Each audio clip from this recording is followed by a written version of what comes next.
you're traveling through another dimension. A dimension not only of sight and sound, but of mind. A journey into a wondrous land whose boundaries are those of imagination. Your next stop, the Twilight Zone.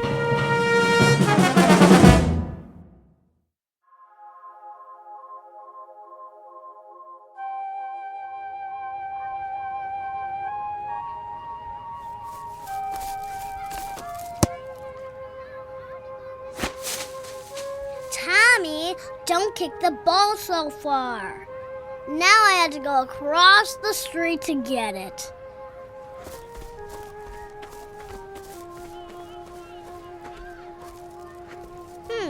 Where did it go? Is this your ball? Who said that? Me. Why are you in the bushes? Are you hiding? No. Your ball went back here. I was just getting it for you. Here, I'll kick it to you. Thanks.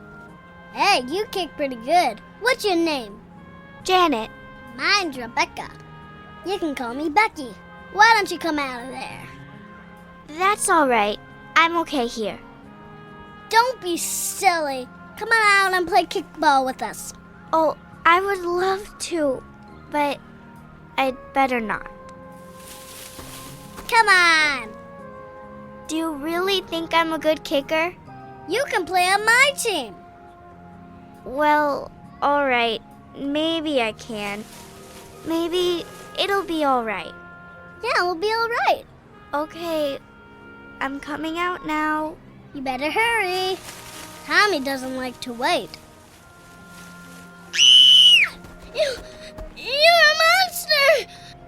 No, I'm not. Stay away from me! It's just my face. I'm really just like you. You're not! You're a monster! Get away from me! Wait! Come back! I kick really good. You said I do. Don't leave. I want to play kickball. I could help you win. You should see. Don't run away. Come back! You don't have to look at me while we play. Miss Tyler. What? Are you all right? Where am I? Where did that girl go? Oh, the hospital. I'm in the hospital. Yes, you're in the recovery room. Must have been having quite a dream. Yes. Yes, it was the same dream I have every night. Something that happened when I was a child. Well, you're coming out of the anesthetic now. So the procedure is over? It sure is. Did the doctor say the treatment was successful? If it was, he didn't tell me. I'm afraid we humble orderlies aren't privy to important information. But all your vital signs are good. I'll be wheeling you out of recovery and over to your room soon. Do you know when the doctor will be taking the bandages off? I'm afraid I don't know that either. I'm sure it's frustrating to have those bandages all over your face. Not being able to see and all. Strangely enough, I'm getting used to it. You've had this treatment before? Yes. How many times? 10. 10? So this was your 11th treatment? Yes. I see. If it didn't work, I'll have to... Now, don't get yourself upset, Miss Tyler. Right now, the important thing is that you get your rest. You know, Dr. Bernardi is an excellent physician. One of our best. Yes. He's worked on me a few times before.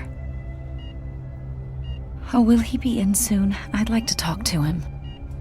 Well, I can leave a message for him at the nurse's station if you'd like. I'd appreciate that. You just rest now, Miss Tyler, and don't worry about anything. Thank you.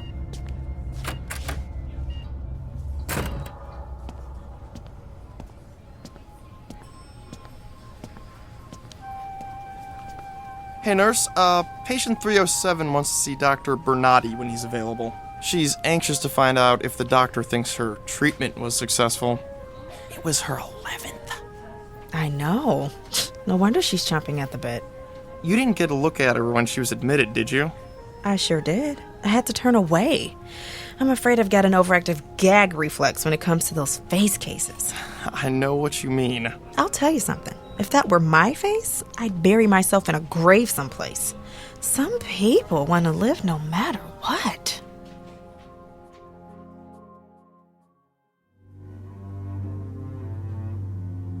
Year, place, circumstances, all indeterminate because this is a story about beauty and ugliness, and it is not dependent on a clock or a calendar.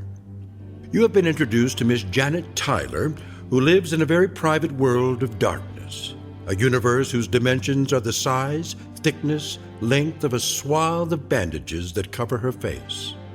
In a moment, we'll join Miss Tyler after she's been moved to her hospital room, and also in a moment, we'll look under the bandages, keeping in mind, of course, that we're not to be surprised by what we see, because this isn't just a hospital, and this patient is not just a woman.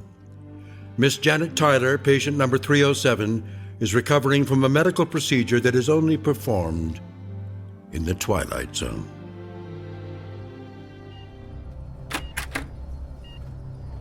Nurse, is that you? Yes. Brought you your sleeping medicine, honey.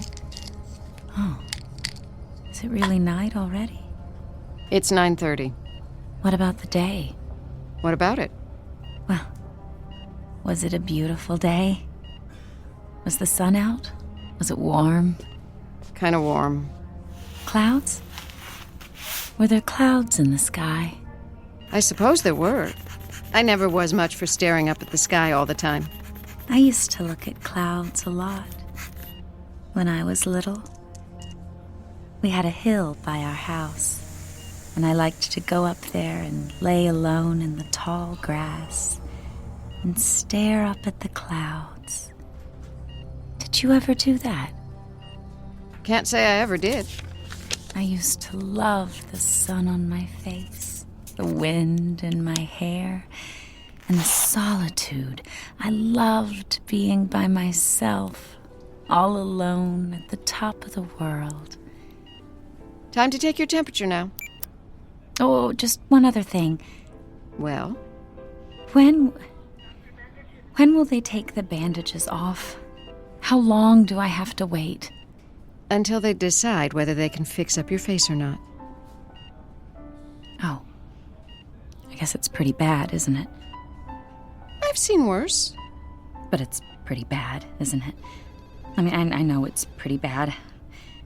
Ever since I can remember, ever since I was a little girl, people have turned away from me. One of my earliest memories is of a girl screaming when she looked at me. It's something I still dream about. I never wanted to be beautiful. I just wanted people not to scream when they looked at me. When, nurse, when will they take the bandages off my face this time? You've been waiting so long now, it really doesn't make much difference whether it's 2 days or 2 weeks, does it? I suppose not. Now let me take your temperature.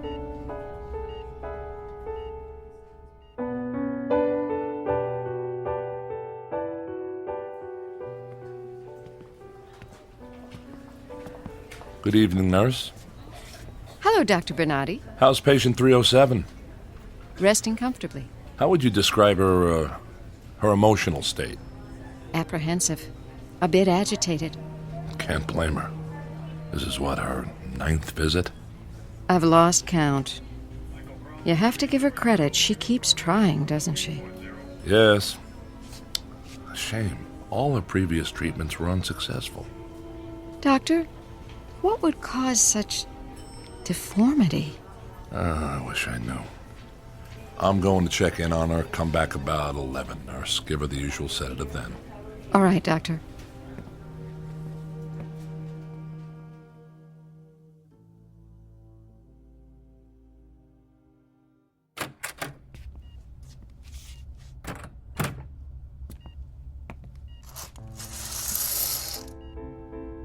Warm this evening, Miss Tyler?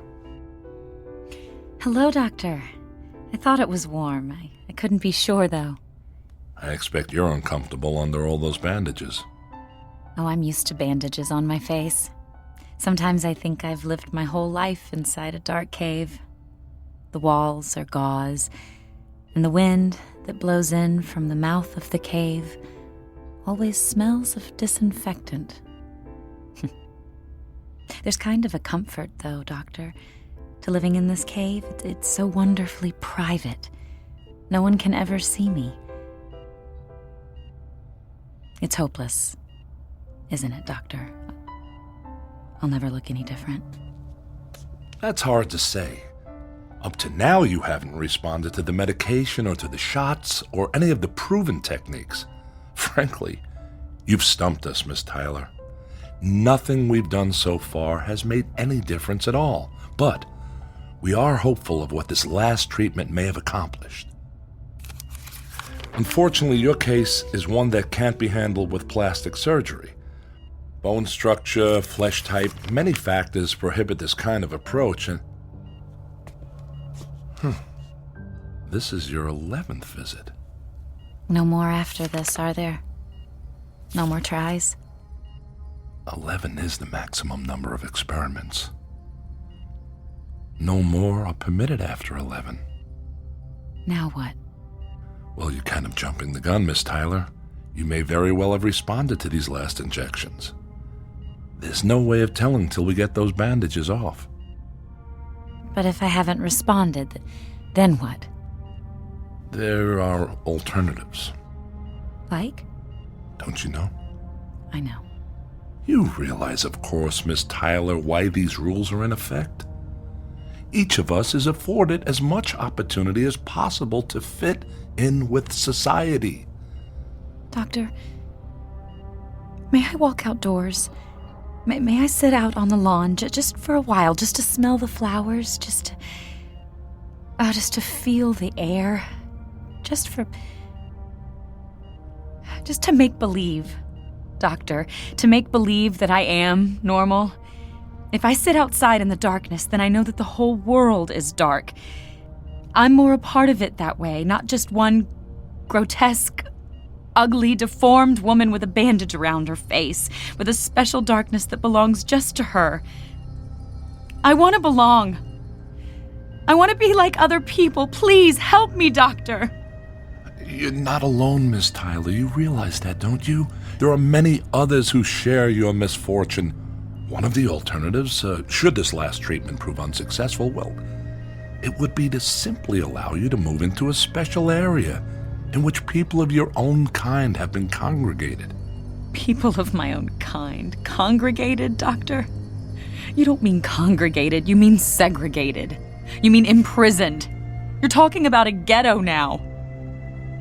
A ghetto designed for freaks. You know what everyone calls them, Doctor? Ugly camps. They're camps for ugly, deformed freaks like me. Miss Tyler, the state is not unsympathetic. Your presence here in this hospital attests to this. But you're not being rational. You can't expect to live any kind of life amongst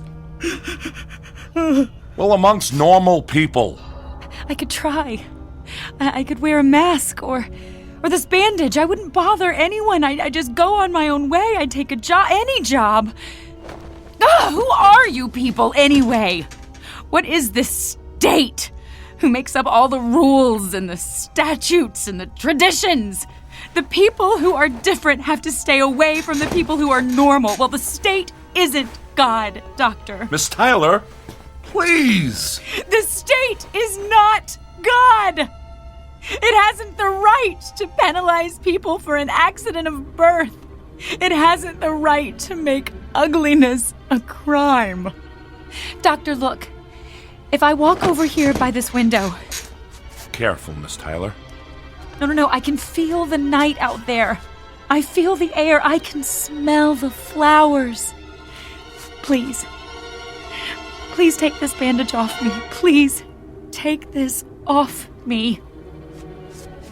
Take this off me! No, Miss Tyler, don't tear at the bandages. You could do serious damage to the work we've done. Nurse! Nurse! I could use help here. Get this patient a sedative now.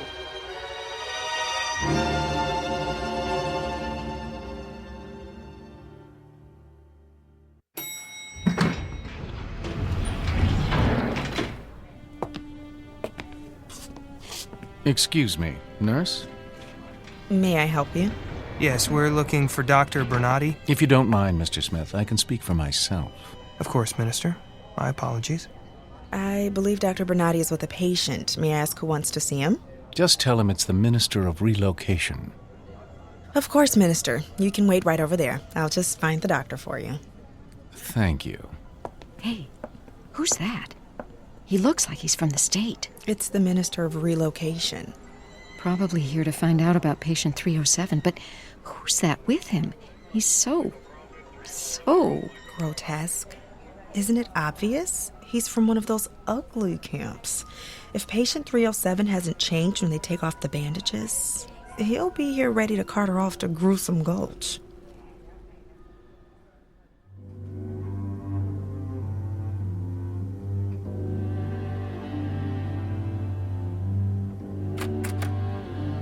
Miss Tyler? Oh, doctor?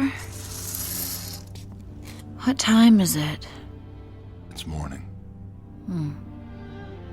I've lost track of time. Easy to do.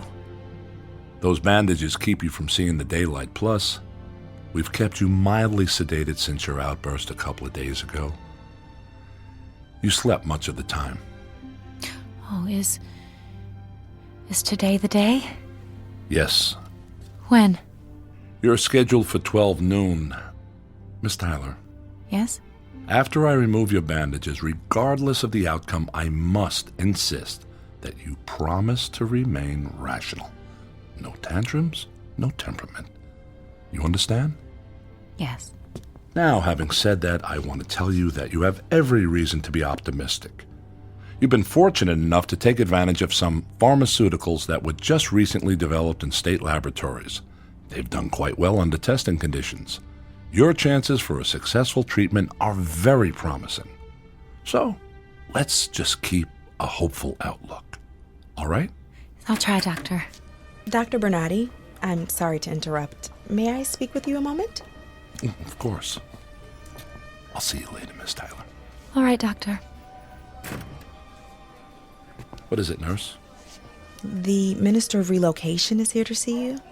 The Minister of... What does he want? He didn't say. I'd better not keep him waiting. You can show him to my office, nurse. I'll let him know.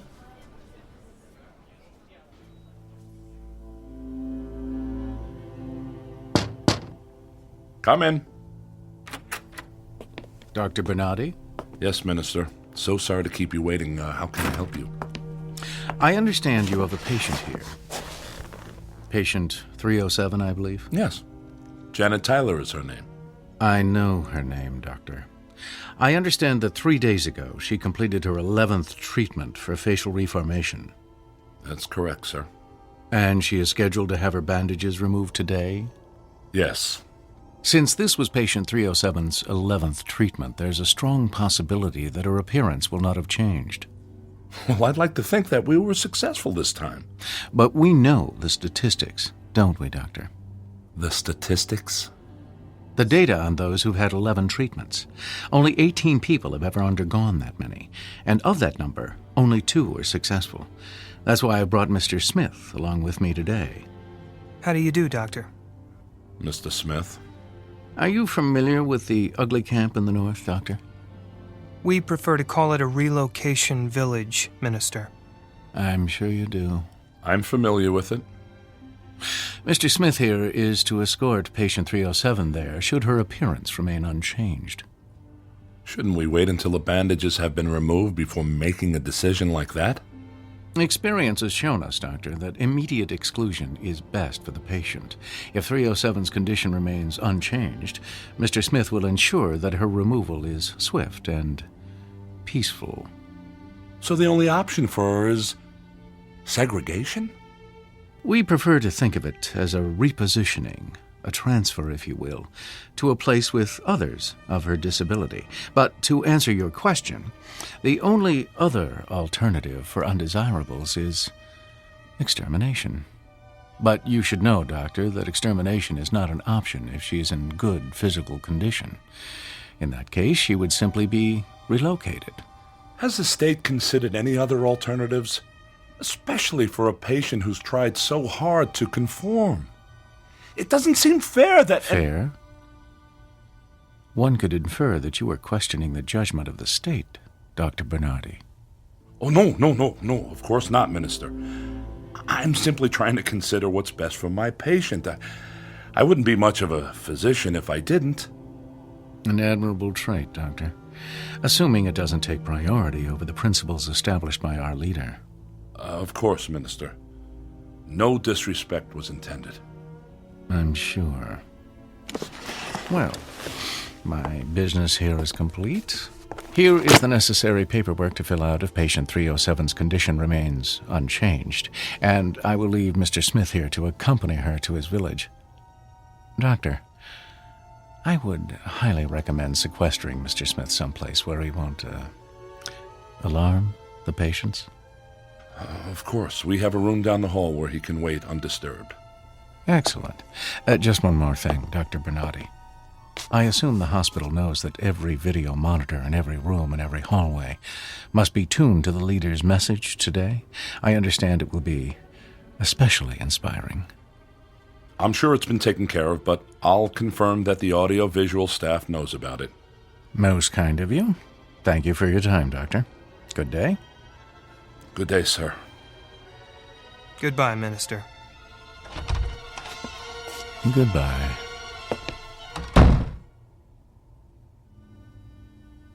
I'll show you to a room where you can wait, Mr. Smith. Thank you, Doctor.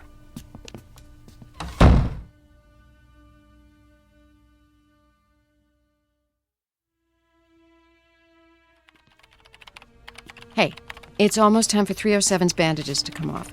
The doctor said to be sure and have the anesthetist standing by.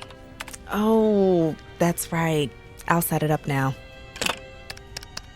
Of course, it's not for me to say, but I think they spend an awful lot of time and trouble on these face cases, these throwbacks. Why not ship them out in the beginning? Is that what you'd want? If it were you? I mean, if it were me, I'd want to follow the rules of the state no matter what I look like. Oh, Anesthesia, we need you for patient 307. I should warn you, she may get violent. Thanks.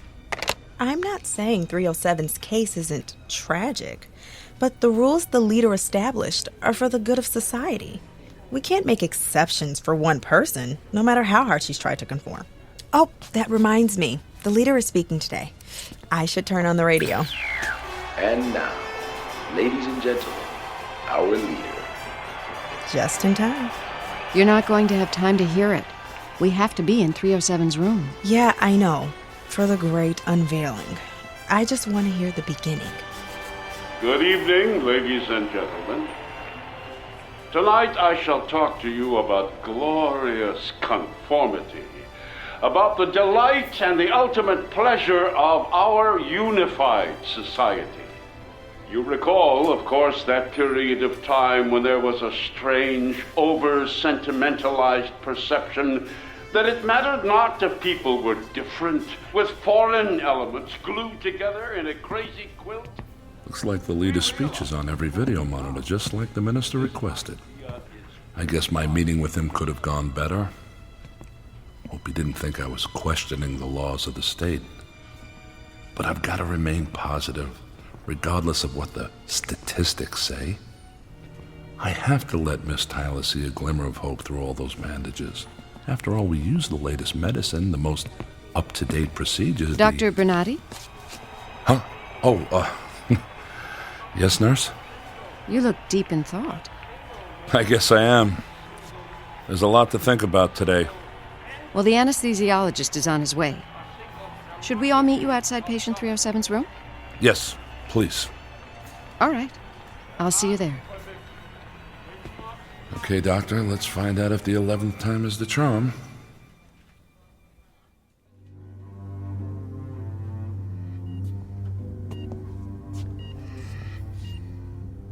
Hello, Miss Tyler.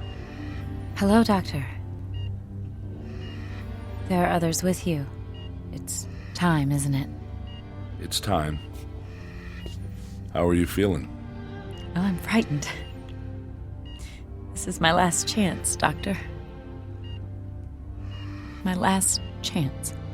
I understand, but let's stay positive, all right? Now, I'll tell you precisely what I'm going to do. I'll start to unwind the bandage very gradually.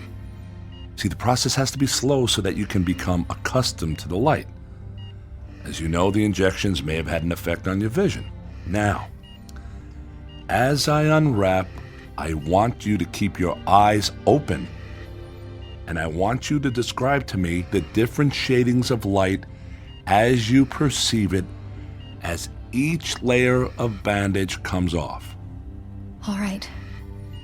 Now, if you make any sudden movements or start getting emotional on us, Miss Tyler, I'm going to have the nurses hold you down and have the anesthesiologist put you under sedation. Is that understood? I promise I won't. All right, then. Nurse, may I have the scissors? Here you are, Doctor. All right, Miss Tyler. I'm going to remove the first layer of bandages now. There. Do you see any light? Oh, just a little. It looks gray. All right, now. Just be very quiet. Now, Miss Tyler? Oh, much brighter. Very bright. A bit more now. How about now? Oh, it's bright. It's very bright. Good. Just a little more. I'm at the last layer now, Miss Tyler. Oh, I can just distinguish your outline, just vaguely, but I can see you. Do you want a mirror? No, thank you, no mirror. All right. I'm going to remove the last bandage now. Are you ready? I'm ready.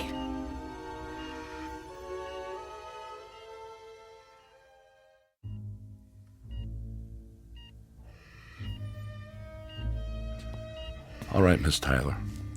I'm going to remove the last bandage. I want you to remember something, please. Miss Tyler, we have done all we could. If we were successful, all well and good. There are no problems. If, however, this final treatment has not achieved the desired results, keep in mind that you can still live a long and fruitful life among people of your own kind. All right, Miss Tyler, remain very quiet, please. Keep your eyes open. I'm about to remove the last of it. I wish you every good luck. There. That's the final. Oh, no change. Her face has not changed at all. Oh, no. Oh, no. Look at her. Radiant, supple skin, high, delicate cheekbones, a petite, dainty nose, full, soft lips, and those blue eyes. They seem to offset her features so that her face has a luminous quality. Why, she looks hideous. Oh, God. I really haven't changed. Not at all. I'm afraid not. You look exactly the way you did before the treatment. Oh, no. Now, Miss Tyler, you need to calm down. Let me get you something. I don't get it. I just want to look normal. After 11 treatments, she still doesn't look even remotely like the rest of us. There's no bony mass protruding over the left eye, no swollen, distended upper lip. Is that really so much? Where's the sack of spongy, discolored flesh hanging from the right ear or the peeling, blotchy skin? Why don't I look like everybody? And a nose? I can't Is it answer that, gnawed Miss and Tyler. pushed to the side like it should Sometimes be? we can't explain why things like this happen to certain people. No! No! It's not fair! Miss Tyler, I warned you. But I've tried, Doctor. You understand. You know how hard I've tried. Can't they make an exception? I've had 11 procedures, the maximum number. Can't they see that I've tried to conform, to be a part of normal society? Doesn't that count for anything? I don't make the rules, Miss Tyler. Now please, sit down. We've arranged for you to stay in a place with your own kind. No! No! I won't go! Let me out of here! Oh! Ah!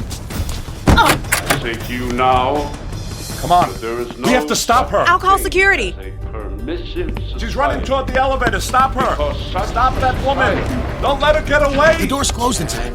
She didn't make it. Let me out! Let me out of here! I've got to get out of here! Oh! Come And back! now we know that there must be a single. She's getting away again. How if I can help you? single norm, I'll go through this storage room and cut her off. There's a door on the other side. Entity of people. Come on, nurse. We'll stop her from A backtracking this single way. philosophy of government.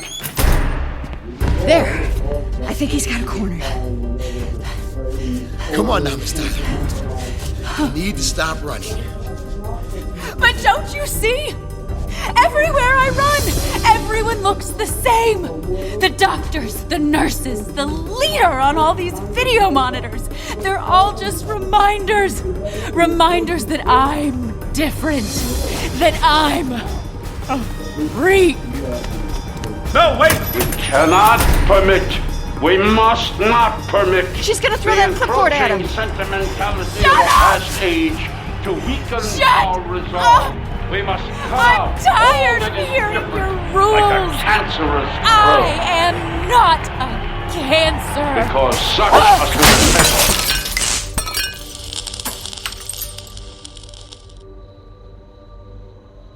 Is everybody okay? Yes.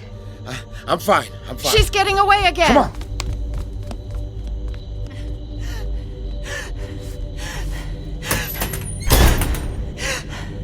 I'll find a place to hide.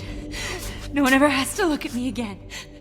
I'll find some place out in the country where I can be alone and lay in the tall grass and look up at the clouds. But first I have to find a way out of here.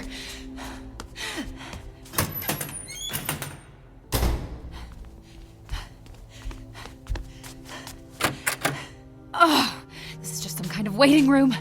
Oh, maybe I can... Oh, excuse me. Oh, get away! I won't hurt you, I promise. Miss Tyler, here you are. Now don't be afraid. This is a representative of the group you're going to live with.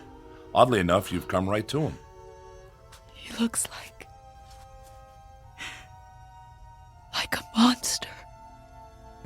I'm sorry if my appearance has alarmed you, Miss Tyler, but it's just my face. I'm really just like you. This is Mr. Smith, Walter Smith. He's in charge of the village group in the north. He'll take you there tonight. You can live among your own kind now. Miss Tyler? Yes. We have a lovely village and wonderful people. I think you'll like it where I'm going to take you. You'll be with your own kind, and after a little while, you'd be amazed how quickly you'll feel a sense of great belonging. You'll feel a sense of being loved, and you will be loved, Miss Tyler. Doctor, would you excuse us? Of course. Good luck, Miss Tyler.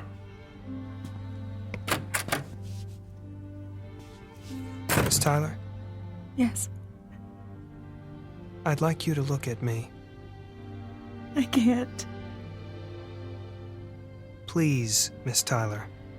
I'm looking at you right now, without turning away. Won't you do me the same courtesy? All right. Thank you. Now, What do you see? I see clear brown eyes, smooth, tanned skin, a trim, straight nose, a firm, square jaw. I see someone who looks different. That's right. You see someone who understands how you feel. Miss Tyler, I can take you to a place where it doesn't matter if you look different. Mr. Smith, why are some of us born so ugly? I don't know, Miss Tyler. I really don't know. But do you know something? It doesn't really matter. There's an old saying, a very, very old saying. Beauty is in the eye of the beholder. When we leave here, when we go back to the village, keep that in mind. Try, Miss Tyler. Say it over and over in your mind. Beauty is in the eye of the beholder. Come on now. We'll get your things and we'll leave.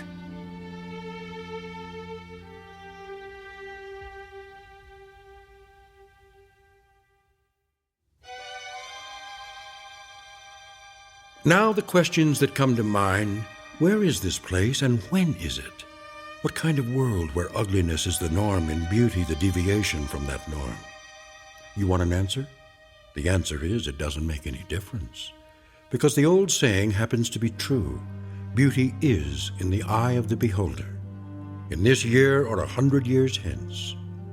On this planet, or wherever there is human life, perhaps out amongst the stars. Beauty is in the eye of the beholder.